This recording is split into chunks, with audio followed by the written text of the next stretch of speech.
10/1/2026 అనగా 10వ తారీఖు అనంటే 1 ఒకటో నెల 1 2026 మొత్తాన్ని కూడితే 10 మళ్ళీ 1 ఎవరి డేట్ ఆఫ్ బర్త్ లో గాని 1 ఉన్నట్లయితే సో 1 నుండి 1 10 19 28 లేదు 1 11 12 13 14 15 16 17 18 19 ఒకటి మీ డేట్ ఆఫ్ బర్త్ లో ఉందా ఖచ్చితంగా మీరు ఈ శని హోమం జరిపించుకోండి. మీ జీవితంలో ఇప్పటి వరకు ఇంత మంచి సువర్ణ అవకాశం మళ్ళీ 30 సంవత్సరాలు వేచి చూస్తే తప్ప ఎవరికి రాదు.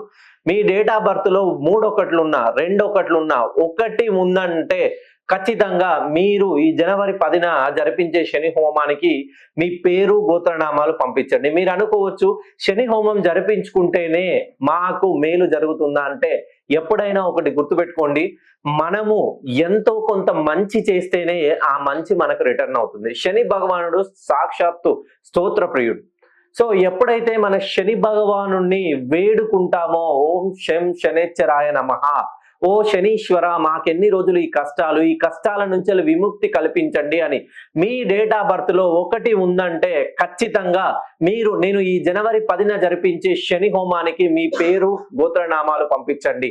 మీ పేరు పైన చతుర్ముఖ దిగ్బంధనం వేసి 5 వేద పండితుల సమక్షంలో హోమం జరిపించి మీకు వీడియో మరియు యాగ ప్రసాదం అందేలా నేను చూస్తాను.